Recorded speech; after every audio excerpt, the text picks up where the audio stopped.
وَلَقَدْ يَسَّرْنَا الْقُرْآنَ لِلذِّكْرِ فَهَلْ مِن مُّدَّكِرٍ الحلال ما أحل والحرام ما حرم والدين ما شرع والأمر ما قضى الخلق خلق والعبد عبد وهو الله رؤوف رحيم الحمد لله رب العالمين والعاقبة للمتقين والصلاة والسلام على سيد الأنبياء محمد خاتم النبيين وعلى آله وأصحابه أجمعين وعلى كل من تبعهم بإحسان إلى يوم الدين أعوذ بالله من الشيطان الرجيم بسم الله الرحمن الرحيم يا أيها الذين آمنوا كلوا من طيبات ما رزقناكم وقال النبي صلى الله عليه وسلم المسلم من سلم المسلمون من لسانه ويده صدق الله العظيم وصدق رسوله النبي الكريم ونحن على ذلك لمن الشاهدين والشاكرين والحمد لله رب العالمين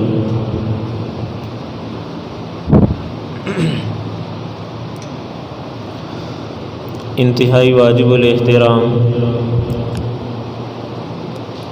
قابل صد تکریم و تعظیم حضرات سامعین کرام بزرگان دین، اگر ہم قرآن کا مطالعہ کریں، اگر نبی کے فرامین کو پڑھ کر دیکھیں، اگر ہم شریعت کے مزاج کو پرکھیں اور جانچیں تو ہمیں یہ بات آسانی سے پتہ چل جائے گی کہ شریعت نے جتنی محنت، شریعت نے جتنی تفصیل اور شریعت نے جتنی توجہ لوگوں کے معاملات اور معاشرت کو سدھارنے پہ کی ہے، اتنی عبادات پہ نہیں کی۔ اگر ہم قرآن پڑھیں تو پتہ چلے گا کہ عبادات کے معاملے میں قرآن صرف چھوٹا سا حکم ارشاد فرما کے آگے گزر جاتا۔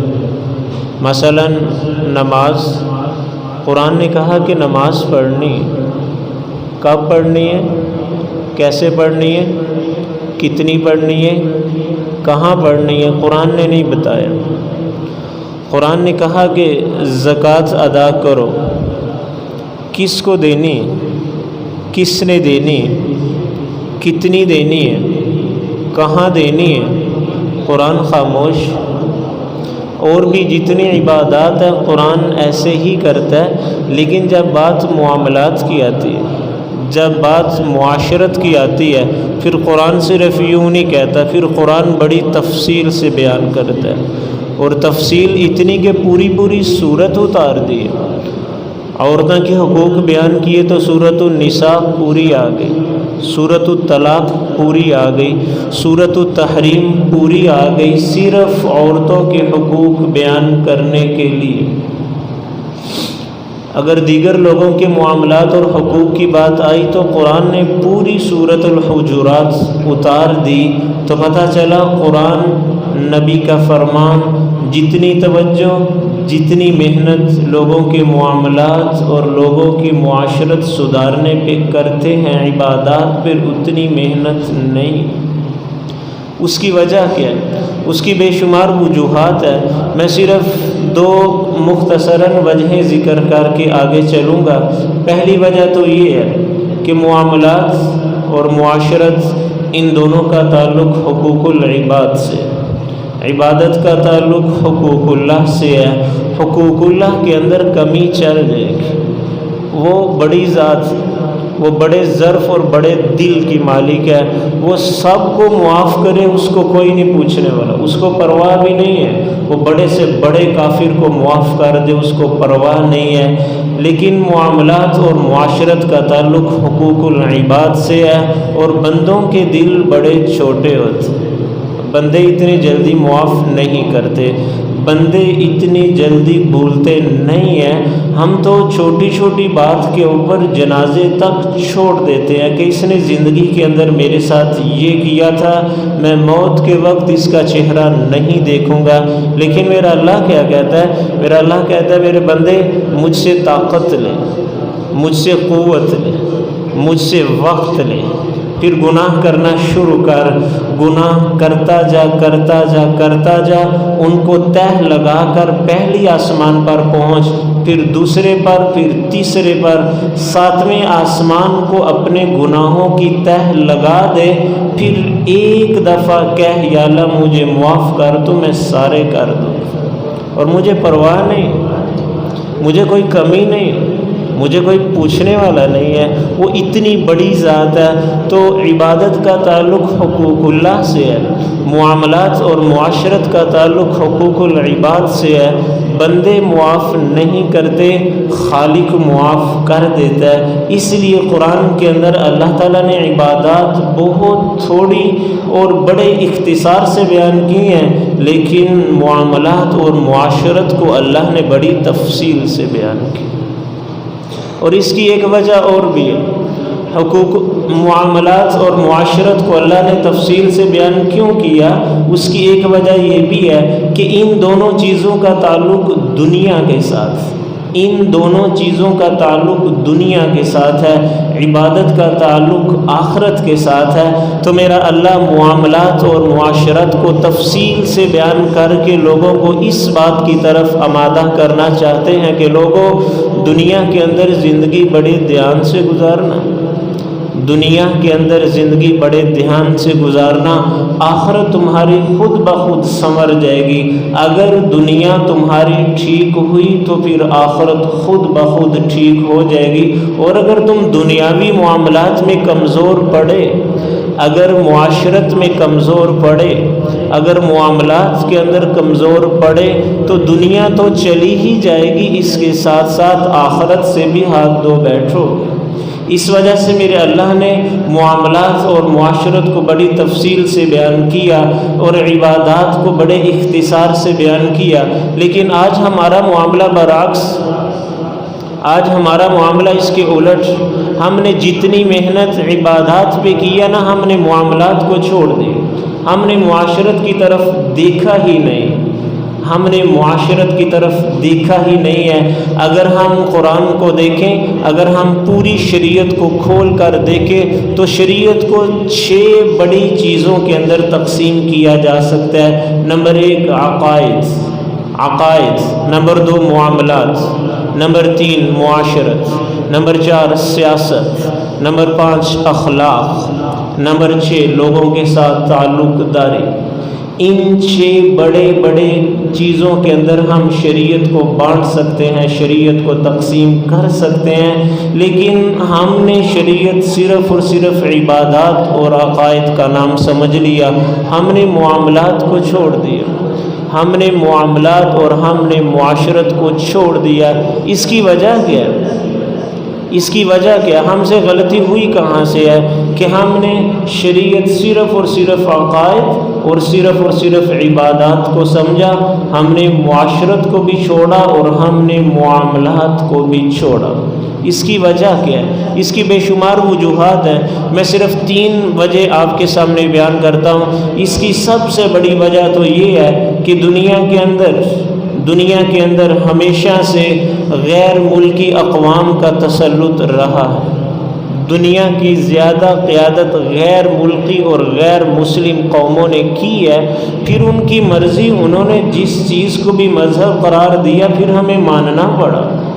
آپ ہندوستان کی بات دیکھ لیں، ہندوستان میں انگریز صرف 100 سال کے لیے آیا تھا اور اس نے ہر جگہ سے ہمارے مذہب کو، ہمارے دین کو، قرآن کو نکال دیا.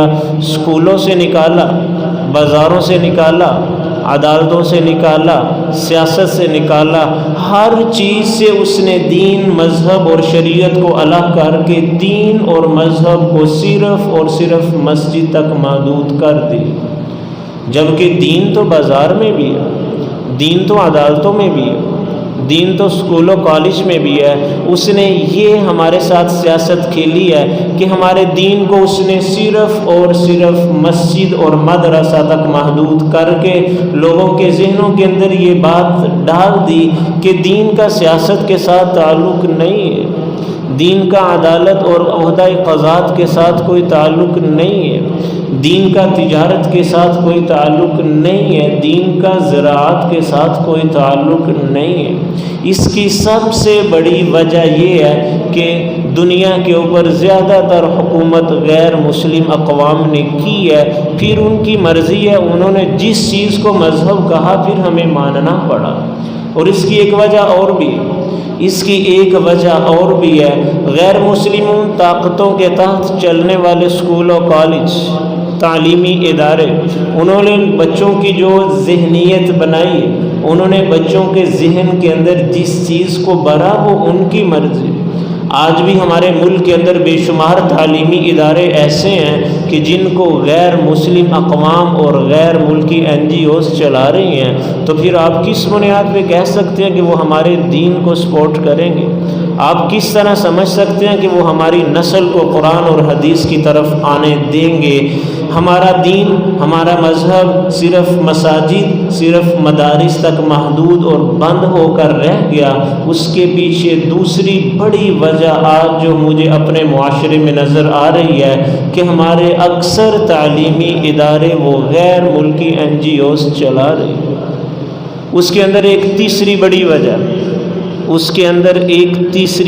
وجہ، اس میں میرا بھی قصور، اس میں آپ سب بھی شامل ہیں، اس میں میرے ملک کا خطیب بھی ہے، میرے ملک کا مبلغ بھی ہے، میرے ملک کا مصنف بھی ہے اور میرے ملک کا اسکالر بھی ہے۔ کیوں کہ ہم نے جتنی تحریریں لوگوں کے سامنے عقائد اور عبادات کے اوپر لکھی اور بولی ہیں، ہم لوگوں کے سامنے معاملات لے کے نہیں آئے، ہم نے لوگوں کو معاشرت بتلائی ہی نہیں ہے۔ لوگوں نے بھی سمجھا کہ دین صرف عقائد کا نام ہے، علماء نے بھی سمجھا کہ دین صرف عبادات کا نام ہے۔ وہ ٹی وی پر بیٹھا ہوا اینکر ہو، وہ اخبار میں لکھنے والا کالم نگار ہو، وہ تقریر اور تحریر کی شکل کے اندر اپنا اظہار معافی ضمیر کرنے والا کوئی بھی آدمی ہو، اس نے جتنی محنت ان دو باتوں اور ان دو چیزوں کے اوپر کی ہے، کسی اور چیز کے اوپر اس نے کی ہی نہیں۔ جبکہ لوگوں کو معاملات بتلانے چاہیے تھے، لوگوں کو معاشرت سمجھانی چاہیے تھی، لوگوں کو سیاست اور اخلاق سمجھانے چاہیے تھے۔ اس کا سب سے بڑا نقصان یہ ہوا کہ میرے معاشرے نے سمجھا کہ دین، شریعت، مذہب صرف دو چیزوں کا نام ہے۔ ایک اپنے عقائد درست کر لیں، نمبر 2 5 وقت کی نماز اور سال کے اندر 1 ماہ کے روزے، اور اگر خدا نے طاقت دی ہوئی ہے تو حج اور عمرہ کر لیں، زکوٰۃ ادا کریں، تو آپ پکے مسلمان، آپ پکے اور سچے مسلمان ہیں۔ اس سے باہر دین نہیں ہے، جبکہ دین کا تعلق سیاست سے بھی ہے۔ دنیا کے سب سے بڑے سیاسی قائد اور سیاسی لیڈر آپ صلی اللہ علیہ وآلہ وسلم، یہ آپ ہی کی تو سیاست ہے، یہ آپ ہی کی تو سیاست ہے کہ آپ کا لایا ہوا دین آج تک رک نہیں رہا، پھیلتا ہی جا رہا ہے۔ غیر ملکی طاقتوں نے جتنی محنت کی، انہوں نے جتنی کوشش کی، انہوں نے جتنی سازش اس دین کے خلاف کی ہے، اگر سیاسی لیڈر کوئی اور ہوتا تو شاید یہ دین مکہ اور مدینہ کے اندر دفن ہو جاتا۔ لیکن آج بھی غیر مسلم یہ بات ماننے کو مجبور ہیں کہ فتح مکہ کے موقع پر جو آپ نے تقاریر کی تھی، اسی کی بدولت یہ دین آج بھی پھیلتا جا رہا ہے۔ آپ کے کیے ہوئے فیصلے، آپ کے بتائے ہوئے اصول آج بھی غیر مسلم ان سے رہنمائی لے رہے ہیں، تو سب سے بڑے سیاسی قائد اور سب سے بڑے سیاسی لیڈر آپ صلی اللہ علیہ وآلہ وسلم ہیں، آپ کی ذات ہیں۔ لیکن آج ہم کسی بھی عالم کو سیاست کے ساتھ جڑتا ہوا نہیں دیکھ سکتے، نہیں سمجھ سکتے۔ اس کے پیچھے وجہ کیا ہے؟ اس کے پیچھے یہ 3 وجہ ہیں جو میں نے مختصراً آپ حضرات کے سامنے بیان کی۔ لیکن میں آج صرف 2 باتیں آپ حضرات کے سامنے ذکر کرنا چاہتا ہوں۔ ہمیں عقائد اور ہمیں عبادات سے نکل کر اور 2 چیزوں کے اوپر بھی محنت کرنی چاہیے۔ نمبر 1 معاشرت، نمبر 2 معاملات۔ بدقسمتی سے میرے ہر محلے میں مسجد ہے، میرے ہر محلے میں مدرسہ ہے، شاید ہی کوئی گلی ایسی ہو کہ جس کے اندر عالم، جس کے اندر قاری، جس کے اندر حافظ، جس کے اندر مبلغ نہ ہو، لیکن معاملات کے اندر ہمارا درجہ دنیا کی نظروں کے اندر کون سا ہے؟ شاید مجھ سے زیادہ آپ بہتر سمجھتے ہیں۔ اور میری معاشرت کا کیا حال ہے کہ ہم کسی کے حقوق سے واقف نہیں ہیں۔ والدین اولاد کے حقوق نہیں جانتے، اولاد والدین کو نہیں سمجھ رہی، بچوں کو استاد کا پتہ نہیں ہے، استاد کو بچوں کا پتہ نہیں ہے، پڑوسی کو پڑوسی کے حقوق کا پتہ نہیں ہے، بھائی بہن کے حقوق سے ناواقف، بہن بھائی کی عزت اور احترام سے ناواقف، شوہر کو بیوی کا نہیں پتہ اور بیوی کو شوہر کا نہیں پتہ۔ ہم معاشرت کے اندر اس قدر نیچے جا چکے ہیں، ہم معاشرت کے اندر اس قدر نیچے جا چکے ہیں۔ میں صرف بڑے مختصراً 2-4 منٹوں کے اندر انہی 2 باتوں کو میں بیان کروں گا۔ ہمیں آج نمبر 1 معاشرت سیکھنی ہے، نمبر 2 ہمیں معاملات کے اوپر محنت کرنی ہے۔ معاشرت کے اندر سب سے پہلا اور سب سے بنیادی اصول جو اللہ کے نبی نے بیان کیا ہے، آپ صرف یہ ایک بات ذہن میں رکھیں، آپ صرف ایک چیز لے لیں، آپ اس کو یاد رکھ لیں، آپ اس پر عمل پیرا ہو جائیں تو چھوٹی سے چھوٹی معاشرت ہو یا بڑی سے بڑی معاشرت، آپ اس کے اوپر بڑی آسانی اور بڑی کامیابی کے ساتھ گزر جائیں گے۔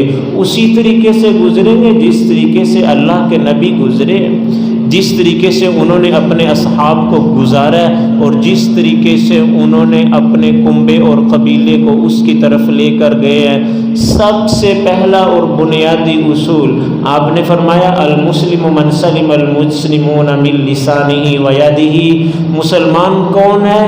جس کے ہاتھ اور جس کی زبان سے دوسرے مسلمان محفوظ ہوں۔ مسلمان کون ہے؟ مسلمان کون ہے؟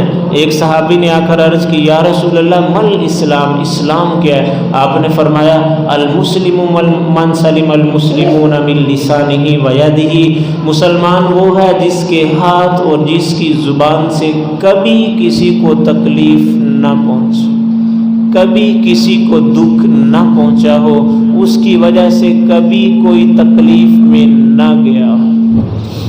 مسلمان کون ہے؟ مسلمان کون ہے؟ آپ نے فرمایا المسلم من سلم المسلمون من لسانہ و یدہ، کامل مکمل پورا مسلمان وہ ہے جس کے ہاتھ اور جس کی زبان سے دوسرے مسلمان محفوظ ہوں۔ آج اس حدیث کو میں آئینہ بناؤں، اس حدیث کو میں سامنے رکھوں، میں اپنا اسلام ٹٹول سکتا ہوں، میں اپنا درجہ دیکھ سکتا ہوں کہ میں کس لیول کا مسلمان ہوں۔ نبی کی نظروں کے اندر میرا درجہ کون سا ہے؟ نبی کی نظروں کے اندر میں اپنا اسلام لیے کہاں پر کھڑا ہوں؟ اسلام صرف عبادات کا نام نہیں ہے، اسلام صرف نماز کا نام نہیں ہے، اسلام ہمیں ماں کی گود سے لے کر قبر میں اترنے تک، صبح سے لے کر شام تک، غربت سے لے کر دولت تک، فقر سے لے کے صدارت تک، ایک ایک چیز کے اندر اسلام نے میری رہنمائی کی ہے۔ لیکن یہ غیر ملکی اقوام اور غیر مسلم NGOs کی سازش اور محنت ہے کہ انہوں نے میرے اسلام کو صرف عبادات اور صرف عقائد کے اندر بند کر دیا۔ آپ نے فرمایا مسلمان وہ ہے جس کے ہاتھ اور جس کی زبان سے دوسرے مسلمان محفوظ ہو۔ آج ذرا اپنے معاشرے کو دیکھو تو صحیح، پڑوسی سے پڑوسی محفوظ ہے، بھائی سے بھائی محفوظ ہے، دوست دوست سے محفوظ ہے، استاد کو شاگرد سے کوئی خطرہ تو نہیں ہے، شاگرد نے کبھی استاد سے کوئی تکلیف تو محسوس نہیں کی، بازار کے اندر گزرنے والے نے کبھی کسی کو گالی تو نہیں دی۔ میرے معاشرے کے اندر اتنے قتل کیوں ہو رہے ہیں؟ ہم نے ایک دوسرے کے ساتھ بولنا کیوں چھوڑا ہے؟ اللہ کے نبی نے خود بیان فرمایا کہ جمعے کے دن جو سب سے پہلے آئے اس کو اتنا اجر ہے کہ گویا کہ اللہ کے راستے کے اندر اونٹ ذبح کرنے کی مترادف ہے، اتنا اجر آپ نے خود بیان کیا۔ لیکن آپ نے ایک دفعہ دیکھا کہ ایک صحابی پیچھے سے آ رہے ہیں خطبے کے دوران آپ نے دیکھا کہ وہ لوگوں کی گردنیں پھلانگتے ہوئے آ رہے ہیں۔ آپ نے خطبے کے دوران ہاتھ کے اشارے سے منع کر دیا۔ آپ نے فرمایا کہ آگے بیٹھنے کا اجر بہت زیادہ ہے، لیکن اگر لوگوں کی گردنیں پھلانگے گو تو اس کے اوپر سزا اس سے کہیں زیادہ ہے۔ آپ نے صف اول کے اندر نماز پڑھنے کا اجر بہت بیان کیا، لیکن آپ نے فرمایا اس کے لیے دکم پیل نہیں ہونی چاہیے۔ اگر صف اول کے اندر نماز پڑھنے کے لیے تم نے دکم پیل کی تو تمہارا اسلام کے ساتھ کوئی تعلق بھی نہیں ہے۔ حجر اسود کی فضیلت کون نہیں جانتا؟ حجر اسود کی فضیلت کون نہیں جانتا؟ اس کو بوسہ دینے کا اجر کون نہیں جانتا؟ لیکن آپ نے فرمایا اگر آرام سے، اگر سکون سے تم حجر اسود تک پہنچ سکو تو پہنچ جانا، لیکن یاد رکھنا پہنچنے کے لیے کبھی کسی مسلمان کو تکلیف نہ دینا۔ ریاض الجنہ کی فضیلت سے کون ناواقف ہے؟ جنت کا ٹکڑا، آپ نے فرمایا ما بین بیتی و منبری روضۃ من ریاض الجنہ، جو میرے ممبر اور میرے گھر کا جو درمیانی ٹکڑا ہے نا، یہ جنت کا ایک ٹکڑا ہے۔ اب وہاں جانے کی بہت فضیلت ہے، لیکن آپ نے فرمایا وہاں جانے کے لیے کبھی کسی کو تکلیف نہ دینا، وہاں جانے کے لیے کبھی کسی کو تکلیف نہ دینا۔ میں کیسے زندگی گزار رہا ہوں، آپ کیسے زندگی گزار رہے ہیں، آپ ذرا دیکھیں تو صحیح، آپ ذرا محسوس تو کریں، آپ ذرا بیٹھ کے سوچیں تو صحیح کہ ہماری زندگی کس قدر نیچے جا چکی ہے۔ ہم لوگوں کا جینا حرام کر دیتے ہیں اور ہمیں پرواہ بھی نہیں ہے، ہمیں یاد بھی نہیں ہے، ہم نے کبھی سوچا بھی نہیں ہے۔ غزوہ حنین بڑی مشہور جنگ ہے، قرآن نے اس کو بڑی تفصیل سے بیان کیا۔ غزوہ حنین کے موقع پر مسلمان جا رہے ہیں، مسلمان ابھی تیاری میں نہیں ہے، ابھی اپنی جگہ کے اوپر پہنچنا چاہتے ہیں۔ ایک گھاٹی سے گزرے ہیں، پہاڑ کے ایک درے اور ایک راستے سے گزرے ہیں، تو جو غیر مسلم جو دشمن تھا نا، چھپ کے بیٹھا ہوا اس نے یک بارگی حملہ کر دیا۔ صحابہ سنبھل نہیں پائے، اسلحہ ابھی کسی کے پاس بھی نہیں ہے، اسلحہ سواریوں کے اوپر ہے، صحابہ ویسے ہی سادگی کے ساتھ چل رہے ہیں۔ جب اچانک دشمن نے حملہ کیا تو اب مسلمان پریشان، مسلمان بھاگنے لگے۔ اسی بھاگنے کے دوران ایک صحابی کا پاؤں اللہ کے نبی کے پاؤں کے اوپر آ گیا۔ تو آپ جانتے ہیں آپ کا جسم بڑا نرم تھا، ریشم سے بھی زیادہ آپ کا جسم نرم تھا۔ تو جب صحابی کا پاؤں آپ کے پاؤں کے اوپر آیا، آپ کو تکلیف ہوئی، قصدن نہیں، ارادتاً نہیں، غیر اختیاری طور پر آپ کے ہاتھ میں لاٹھی تھی، تو آپ نے لاٹھی سے صحابی کو یوں کیا کہ پیچھے ہو جاؤ، نیچے میرا پاؤں ہے۔ اب صحابی نے جب دیکھا کہ اللہ کے نبی کے پاؤں کے اوپر میرا پاؤں آ گیا، تو اب ان کے قدموں کے نیچے سے زمین نکل گئی کہ جہاں پر فرشتے ادب سے کھڑے ہوں، جہاں جبریل پوچھ کر آئے، اور جہاں پر اسرائیل کو اجازت نہ ہو کہ بغیر اجازت کے روح قبض کر سکے، اور جہاں پر صبح و شام 70,000 فرشتے سلام پڑھنے آتے ہوں، آج اس ہستی کے پاؤں کے اوپر میرا پاؤں آیا ہے اور آپ کو تکلیف ہوئی ہے۔ اب وہ صحابی ساری رات سو نہیں پائے، تکلیف، مصیبت، رو رہے ہیں، پریشان ہیں کہ کہیں صبح اعلان نہ ہو میرے کفر کا، میرے نفاق کا، کہ خدا یہ نہ کہہ دے کہ اس شخص کا اسلام کے ساتھ کوئی تعلق نہیں ہے۔ ساری رات مصلی کے اوپر روتے رہے ہیں۔ صبح نماز کا ٹائم ہوا، پیچھے چھپ کے نماز پڑھنے لگے کہ میں سامنے نہیں جاتا، کہیں میرے بارے میں کوئی آیت نہ آ گئی ہو، میرے لیے کوئی حکم نہ آ گیا ہو۔ پیچھے چھپ کے نماز پڑھی اور سر نیچے کر کے بیٹھ گئے۔ جب اللہ کے نبی نے سلام پھیرا، تو آپ کے پاس حضرت عبداللہ بن عباس ہوا کر، ان کی آواز تھوڑی بلند تھی۔ آپ نے ان سے کہا عبداللہ اعلان کرو کہ رات کو ایک شخص کا پاؤں میرے پاؤں کے اوپر آیا تھا، میں نے ان کو چھڑی ماری تھی، اعلان کرو ذرا ان کو آگے بلاؤ۔ حضرت عبداللہ کھڑے ہوئے، اعلان کیا۔ جب صحابی نے اعلان سنا تو کپ کپی کلیجہ منہ کو آنے لگا کہ اب خیر نہیں ہے، میرے نفاق کا اعلان ہوگا، اب کہا جائے گا کہ اس کا اسلام کے ساتھ کوئی تعلق نہیں ہے۔ کھڑے ہوتے ہیں، پاؤں میں جان نہیں، بولنا چاہتے ہیں الفاظ ساتھ نہیں دے رہے، بس گرتے پڑتے اللہ کے نبی کے پاس پہنچے، سر نیچے ہے، آنسو جاری ہیں، رو رہے ہیں، ہاتھ باندھے ہوئے ہیں کہ میں ابھی جا کر پاؤں پکڑ لوں گا۔ جب وہ پاس آئے تو آپ نے تھوڑی ان کو جگہ دی، اور جگہ دینے کے بعد آپ نے فرمایا او میرے بھائی اور میرے دوست، رات کو آپ کا پاؤں میرے پاؤں کے اوپر آیا تھا، مجھے تھوڑی تکلیف ہوئی تھی تو میں نے ارادے سے نہیں بغیر ارادے کے میں نے آپ کو چھڑی ماری تھی، یہ چھڑی لے لو اور بدلہ لے سکتے، یہ چھڑی ہے، بدلہ لے سکتے ہو، اجازت ہے۔ رونے لگ گئے، پھوٹ کے روئے، یا رسول اللہ آپ سے کون بدلہ لے سکتا ہے؟ ہم نے اسلام صرف نماز کو سمجھا، ہم نے اسلام صرف عقائد کو سمجھا ہوا ہے، ہم نے اسلام صرف روزے کو سمجھا ہوا ہے۔ ذرا اسلام پڑھو تو صحیح۔ اقبال نے کہا تھا کہ میں جب لا الہ الا اللہ کی مشکلات کو دیکھتا ہوں سمجھتا ہوں تو میں لرز جاتا ہوں۔ اسلام کو اتنا آسان تو نہیں ہے، اللہ نے اگر آپ کے لیے جنت بنائی ہے تو اس نے قربانی بھی بڑی مانگی ہے۔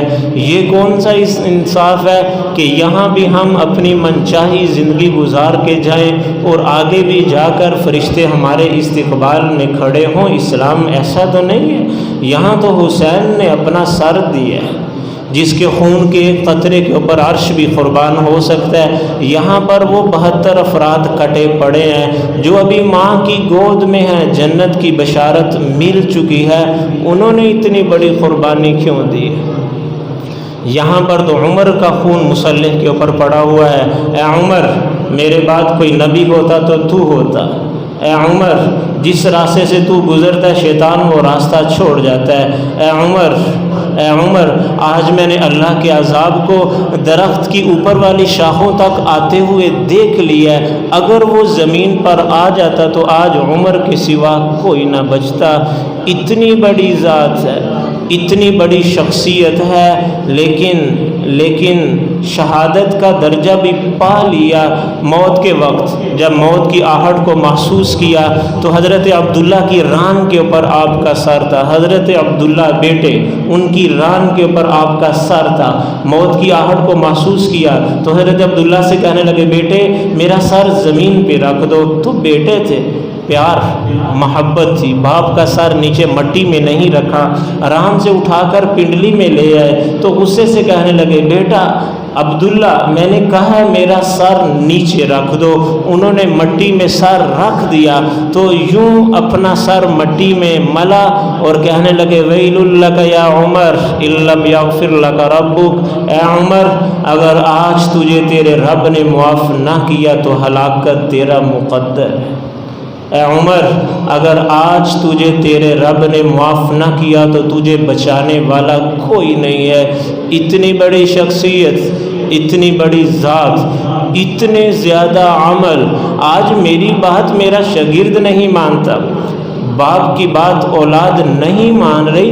عمر کے سامنے تو دریا ہاتھ باندھے کھڑا ہے۔ عمر نے لکھا کیا تھا؟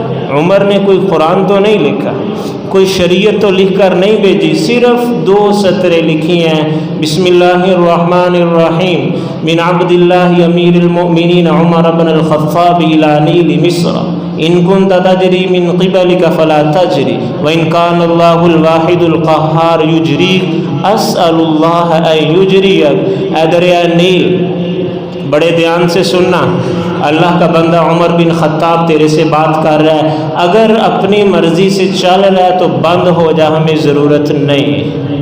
اگر اپنی مرضی سے چل رہا ہے نا تو بند ہو جا، ہمیں ضرورت نہیں ہے۔ اور اگر تجھے عمر کا اللہ چلا رہا ہے تو آج عمر اپنے رب سے دعا کرتا ہے کہ وہ تجھے جاری کر دے۔ یہ خط صرف دریا میں ڈالا تھا، صبح فجر سے پہلے وہ دریا 16 ہاتھ چڑھ کر بہہ رہا تھا۔ آج والدین پیروں کے پاس جا رہے ہیں کہ اولاد بات نہیں مان رہی۔ آج اخبارات کے اوپر، میڈیا کے اوپر طوفان بدتمیزی برپا ہے کہ شاگردوں نے استاد کا ادب اور احترام چھوڑ دیا ہے۔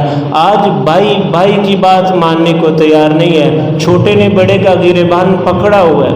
پیر صاحب کہہ رہے ہیں کہ مرید ادب نہیں کرتے، یہ عمر ہے، دریا ہاتھ باندھے کھڑا ہے۔ ایک دفعہ ممبر کے اوپر بیٹھے خطبہ دے رہے ہیں، ادھر فارس کے اندر ہزاروں میل کا فاصلہ ہے، وہاں پر اسلامی لشکر جنگ کے لیے گیا ہوا ہے۔ اللہ نے درمیان سے سارے پردے ہٹا دیے۔ آپ نے دیکھا کہ مسلمانوں کا لشکر جو لڑائی کر رہا ہے نا، اس کے پیچھے سے کافروں نے ایک داؤ پیچ کھیلا اور پیچھے سے حملہ آور ہونے والے ہیں، تو یہاں سے کھڑے ہو کر آواز دی ہے، بغیر کسی نیٹ ورک کے وہ آواز ہزاروں میل دور سفر کر کے گئی ہے۔ اسلامی لشکر کا جو آرمی چیف تھا، جو امیر تھا، ان کو خطاب کر کے کہا، یا ساریۃ الجبل، او ساریہ پہاڑ کی طرف دیکھیے، او ساریہ ذرا پہاڑ کی طرف دیکھیے، دشمن پیچھے سے حملہ کرنے والا ہے۔ آج ہم ہزاروں میل دور بات کر سکتے ہیں لیکن موبائل کے بغیر نہیں، موبائل کی آڑ لے کر، لیکن 1400 سال پہلے عمر نے بغیر موبائل کے بات کی تھی۔ کوئی ویڈیو کال نہیں تھی، کوئی نیٹ ورک نہیں تھی، کسی بھی قسم کی کوئی چیز نہیں تھی۔ یہ ایمان کی طاقت۔ مدینہ کے اندر ایک دفعہ آگ نکلی، وہ بڑھتی چلی جا رہی ہے، آگ رکنے کا نام نہیں لے رہی۔ سب صحابہ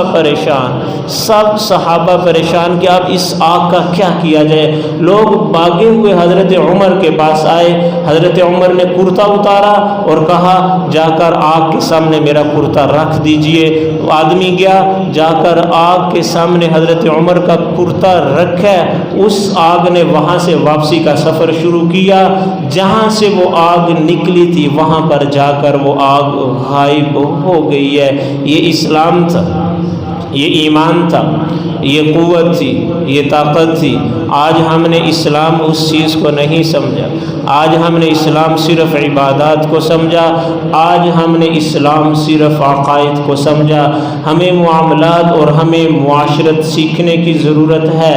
یاد رکھنا حقوق اللہ کے اندر بڑی کمی ہو سکتی ہے، وہ احکم الحاکمین ہے، وہ رب العالمین ہے، وہ تمام بادشاہوں کا سب سے بڑا بادشاہ ہے، وہ سب کو معاف کر دے، اس کو کوئی پوچھنے والا نہیں ہے، لیکن حقوق العباد وہ معاف نہیں کرے گا جب تک بندے معاف نہ کرے۔ آج جب میں اپنے معاشرے کو دیکھتا ہوں تو سب سے زیادہ کمی جہاں پر نظر آ رہی ہے، میرے معاشرے کو معاشرت کا علم نہیں ہے۔ ہم صرف اپنی منچاہی زندگی گزار رہے ہیں، 5 وقت نماز پڑھ لی، وہ بھی بہت کم لوگ ہیں، لیکن زندگی گزارنی کیسی ہے؟ باپ کو چاہیے کہ اولاد کے حقوق جانے، اولاد کو چاہیے کہ والدین کے ادب کے متعلق علماء سے سوال کرے، علماء سے پوچھے۔ شوہر کو چاہیے کہ وہ بیوی کے حقوق سے واقف ہو، بیوی کو چاہیے کہ اس کو پتہ ہو کہ شوہر کیا چیز ہے، بھائی سے حقوق سے واقف ہو۔ استاد اور شاگرد دونوں ایک دوسرے کا ادب، دونوں ایک دوسرے کا احترام اور دونوں ایک دوسرے کے ساتھ محبت کریں۔ میرے ملک کے اندر سب کچھ ہے، نہیں ہے تو میرا ملک آج تعلیم سے خالی ہے۔ یہ کوئی تعلیم تو نہیں ہے، یہ ادارے تو ہم نے اپنے دولت کے لیے بنائے ہوئے ہیں، ہم تعلیم سے خالی ہیں۔ ہم دنیا کا سب سے کمزور تعلیمی نظام میرے ملک کے اوپر مسلط کیا گیا ہے کہ صرف 33 نمبر لے لو آپ کو کامیاب کر دیا جائے گا۔ اسی تعلیمی نظام کی نحوست اور اسی کا نتیجہ ہے آج ہم دنیا کے اندر کہاں پر کھڑے ہیں۔ دنیا کا سب سے مضبوط تعلیمی نظام جاپان کے پاس ہے، وہاں پر اگر آپ پاس اور اگر آپ کامیاب ہونا چاہتے ہیں تو آپ کو 100 میں سے 90 نمبر لینا پڑیں گے۔ اگر 90 نمبر آئیں گے تو آپ کامیاب اور پاس ہوں گے، اگر نہیں ہے تو ناکامی آپ کا مقدر ہے۔ یہ میرے ملک کے اندر سب سے گھٹیا تعلیمی نظام اس کے اوپر مسلط کیا گیا، اس کے اوپر ڈالا گیا کہ 100 میں سے آپ صرف 33 نمبر لے لیں آپ کامیاب ہو جائیں گے۔ ماہرین کہتے ہیں کہ اگر آپ نے دیکھنا ہو کہ کوئی ملک کہاں پر کھڑا ہے تو سب سے پہلے دیکھو کہ اس ملک کے پاس دریا ہے کہ نہیں ہے۔ میرے ملک کے پاس وہ بھی ہے۔ پھر دیکھو اس ملک کے پاس صحرا ہے کہ نہیں ہے، میرے ملک کے پاس صحرا بھی ہیں۔ پھر دیکھو کہ اس ملک کے پاس نئی جنریشن ہے کہ نہیں ہے، میرے ملک کے پاس نئی جنریشن بھی بہت زیادہ ہے۔ پھر دیکھو کہ اس ملک کے پاس موسم کتنے ہیں، میرے ملک کے پاس دنیا کے سب سے خوبصورت 4 موسم موجود ہے۔ اس کے بعد دیکھو کہ اس ملک کے پاس زراعت اور کاشت کے لائق زمین ہے کہ نہیں ہے، میرے ملک کے پاس وہ بھی ہے۔ پھر آخر میں جا کر دیکھو کہ اس ملک کے پاس معدنیات کے ذخائر ہیں کہ نہیں ہیں، ہمارے پاس وہ بھی ہیں۔ سب کچھ ہونے کے باوجود آج ہم یہاں پر کیوں کھڑے ہیں؟ قرضوں کی دلدل میں کیوں پھنستے چلے جا رہے ہیں؟ غلامی کی زنجیر ہم کیوں نہیں چھوڑ رہے ہیں؟ دن بدن تباہی اور بربادی میرے معاشرے کا مقدر کیوں ہے؟ اس کی بے شمار وجوہات ہیں، ان میں سے ایک وجہ جو میں نے آپ کے سامنے ذکر کی ہے، میرے معاشرے کے پاس معاشرت نہیں ہے۔ ہم جنگلوں کی زندگی گزار رہے ہیں، پیدا ہوئے، پیسہ کمایا، شادی کی، بچے پیدا کیے اور جا کر قبروں کے اندر سو گئے۔ آپ کو یہ سن کر حیرت ہوگی کہ دنیا میں اس وقت 200 نوبل پرائز انعام جو غیر مسلم ہر سال کے اندر 1 نوبل انعام دیا جاتا ہے، پوری دنیا کے اندر جو بھی اچھا کام کرے اس کو نوبل پرائز ملتا ہے۔ اس وقت تک 200 دیے جا چکے ہیں، لیکن میں کہتا ہوا روتا ہوں کہ مسلمانوں کے مقدر میں صرف 3 ہے، مسلمانوں کے مقدر میں صرف 3 ہے۔ 200 میں سے مسلمانوں کے پاس صرف 3 ہیں، 180 یہودیوں کے پاس ہیں اور 17 عیسائیوں کے پاس ہیں، جن کو پہلا درس دیا گیا تھا اقرا پڑھیے، اقرا پڑھیے۔ آج ہم کہاں کھڑے؟ آج ہمیں ہوا کیا؟ آج ہم پیسے کے پیچھے اتنا دیوانہ کیوں ہوئے؟ ہم نے صرف شادی اور صرف خوبصورت گھر کو زندگی کی معراج کیوں بنایا؟ آج سارا کچھ یہودیوں کے پاس ہے۔ میرے معاشرے کا نوجوان سب سے کامیاب زندگی یہ سمجھتا ہے کہ یوٹیوب کے اوپر چینل بناؤ، وہاں پر بیٹھ کر کام کرو اور پیسے کماؤ اور جا کر قبروں میں سو جاؤ۔ یاد رکھنا یہ سوشل میڈیا جتنا بھی ہے اس سب کا ہولڈ یہودیوں کے پاس ہے، اور دجال کے آنے کی راہیں ہموار۔ آپ نے جو حدیث میں سنا تھا کہ جب دجال آئے گا تو جس کو چاہے وہ بھوک سے مارے اور جس کو چاہے وہ دولت سے مالا مال کر دے، یہ سارا کچھ اسرائیل کے پاس ہے۔ میرا معاشرہ، میرا نوجوان، میرا دوست، میرا بھائی وہ یوٹیوب کے اوپر اپنا چینل بنا کر اپنے فالوور بڑھا کر کامیابی اسی کو گردان رہا ہے۔ یاد رکھنا جس دن دجال آئے گا وہ سارا کچھ آف کر دیں گے تو میرا ملک بھوک سے مر جائے گا۔ اور یہی حدیث ہے، جس کو وہ چاہے گا وہ دولت سے نوازے گا اور جس کو چاہے گا وہ بھوک سے مار کے رکھ دے گا، اسی طرح مارے گا۔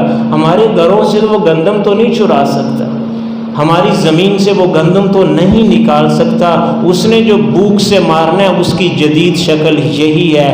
اس خول سے نکلو، اس خول سے نکلو، اپنے پاؤں پہ کھڑے ہو، محنت کرو، کامیابی سے زندگی گزارو، باقی خدا کے حوالے کر دو۔ اللہ تعالیٰ سے دعا ہے اللہ تعالیٰ عمل کی توفیق عطا فرمائے۔